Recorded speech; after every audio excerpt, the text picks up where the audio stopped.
Everybody want to say she's grown. Let me hear from a grown woman. I want to hear from my daughter. That's what I want to hear from. I want to hear from no third party. I want to hear exactly from Joycelyn Savage. Period. R.Kelly, disgraced superstar, now behind bars for decades, is desperately seeking a presidential pardon. But his brazen move has sparked outrage, particularly from Joycelyn Savage's family, who are loudly protesting, "He still has our daughter." Today, you'll see why Kelly's shocking pardon push is reopening wounds, uncover chilling psychological tactics, and explore the heartbreaking reality Joycelyn's family continues to endure. If you thought this nightmare ended with Kelly's conviction, brace yourself. It's far from over. R. Kelly's audacious move. R. Kelly shocked the world by making a controversial bid for a presidential pardon, his legal team petitioning for freedom despite a conviction involving numerous counts of abuse and exploitation. For most observers, this move felt surreal, another page torn straight from a celebrity privilege playbook. But for Joycelyn Savage's family, it was a disturbing reminder that Kelly's manipulative reach still exists beyond prison walls. Legal analysts quickly weighed in, branding this attempt as a desperate long shot. Attorney Lisa Bloom remarked, "This isn't justice, it's celebrity privilege trying to rewrite history." However improbable his pardon seems, it has dangerously refocused attention on Kelly's narrative, overshadowing the voices of survivors, including Joycelyn's family, who remain trapped in emotional turmoil. This pardon isn't just audacious, it's a slap in the face for everyone involved, especially the families still fighting for their loved ones. The Savage family's endless battle.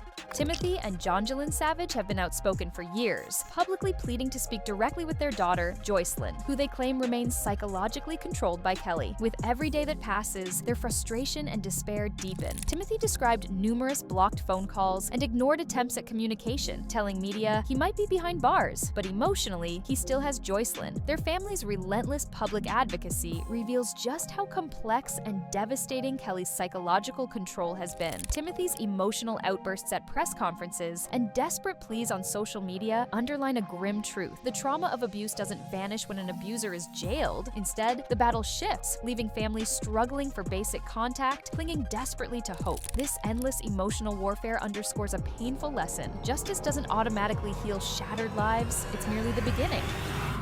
Understanding Joycelyn's silence. Why hasn't Joycelyn publicly rejected Kelly? Why would she support someone convicted of heinous crimes? Experts explain this confusing scenario through the psychological concept of trauma bonding, often compared to Stockholm Syndrome. Dr. Renee Gonzalez, a trauma expert, explains clearly, victims who suffer prolonged manipulation often develop strong emotional attachments to their abusers, believing falsely that their abuser protects them. Joycelyn's silence isn't complicity. It's evidence of profound psychological damage. Her loyalty to Kelly, experts argue, doesn't reveal consent or choice. Rather, it's symptomatic of deep emotional and psychological captivity. This unsettling dynamic has frustrated her family, who, despite understanding the psychology intellectually, struggle daily with the emotional anguish of seeing their daughter still seemingly devoted to a convicted abuser. Recognizing trauma bonding is critical. Without this knowledge, Joycelyn's behavior remains misunderstood, leaving many questioning the legitimacy of her parents' fight. Celebrity, power, and manipulation.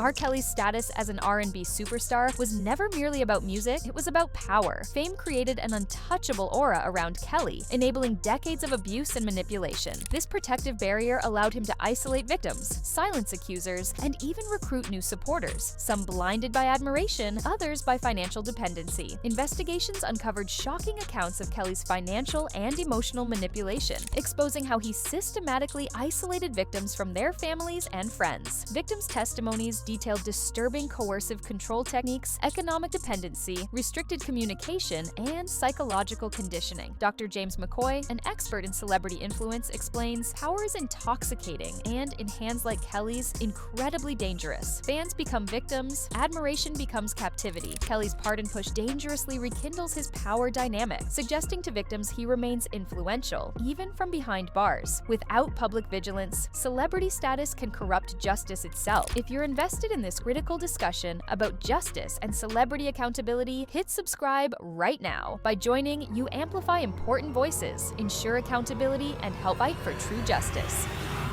The dark reality of presidential pardons.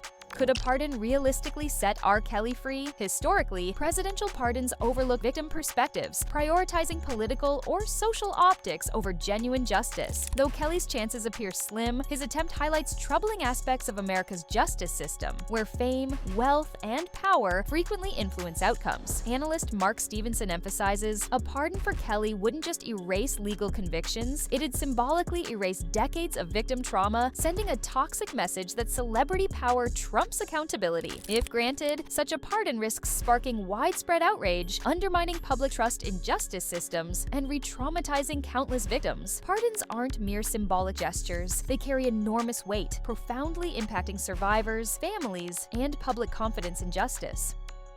What's next for Joycelyn Savage? The future remains painfully uncertain for Joycelyn Savage. Though physically free, emotional captivity is far more insidious. Experts underline that recovery from trauma bonding and manipulation is complex, requiring structured psychological support, patience, and continuous care. Joycelyn's family faces an ongoing battle, securing her emotional and psychological freedom, not just physically separating her from Kelly. Advocates stress the importance of public understanding. Joycelyn doesn't merely need rescuing, she requires comprehensive rehabilitation, therapy, and unwavering support. Activist Jasmine Brooks explains, recovering from trauma bonding takes patience and specialized care, yet society often misunderstands the complexities involved. Immediate rescue isn't enough. The path forward demands societal empathy, sustained activism, and ongoing support for the Savage family, steps crucial to dismantling the emotional bonds Kelly created. The hidden network supporting R. Kelly. One disturbing aspect that's often overlooked is the network of enablers and financial backers who continue to quietly support R. Kelly, even from behind bars. Throughout his decades of alleged misconduct, Kelly was never entirely alone. He operated with a close circle of loyal insiders who facilitated his actions, from arranging secret meetings to financially isolating victims. Former insiders, speaking anonymously, have described how Kelly maintained control through financial incentives and intimidation, ensuring silence and loyalty. Journalist Kara Daniels explains, it wasn't just R. Kelly pulling strings. His influence extended through powerful, well-funded intermediaries, complicating efforts to dismantle his operation fully. This hidden network still exists today, subtly attempting to reshape Kelly's image, fueling narratives aimed at securing public sympathy or support for his pardon push. It underscores a critical reality. Abuse isn't a solitary crime. It's often supported by systemic complicity. Addressing Kelly's case must involve dismantling this invisible but influential network of supporters, ensuring they too face accountability. Lessons from R. Kelly, ensuring history doesn't repeat.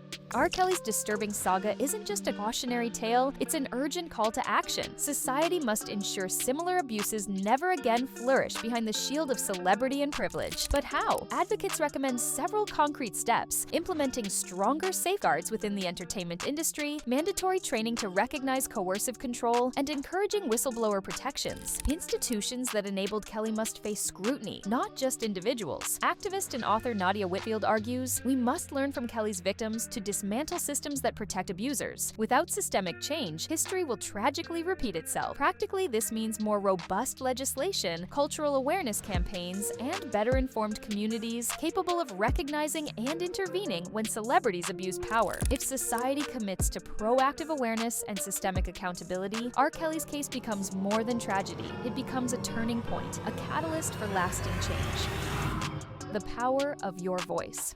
As you've seen, R. Kelly's shocking attempt to secure a pardon isn't just a legal issue, it's an emotional catastrophe, reopening wounds and exposing disturbing truths about celebrity influence and psychological abuse. The Savage family remains in painful limbo, publicly pleading, fighting, and desperately hoping to reclaim their daughter. Your awareness, voice, and active participation are essential. Join advocacy groups, demand accountability from leaders, and use your platforms, social media included, to support survivors, amplify voices, and push against celebrity influence overshadowing justice. R. Kelly's pardon push serves as a stark reminder. Justice requires vigilance, empathy, and action from each of us. Don't stay silent. Be part of the change.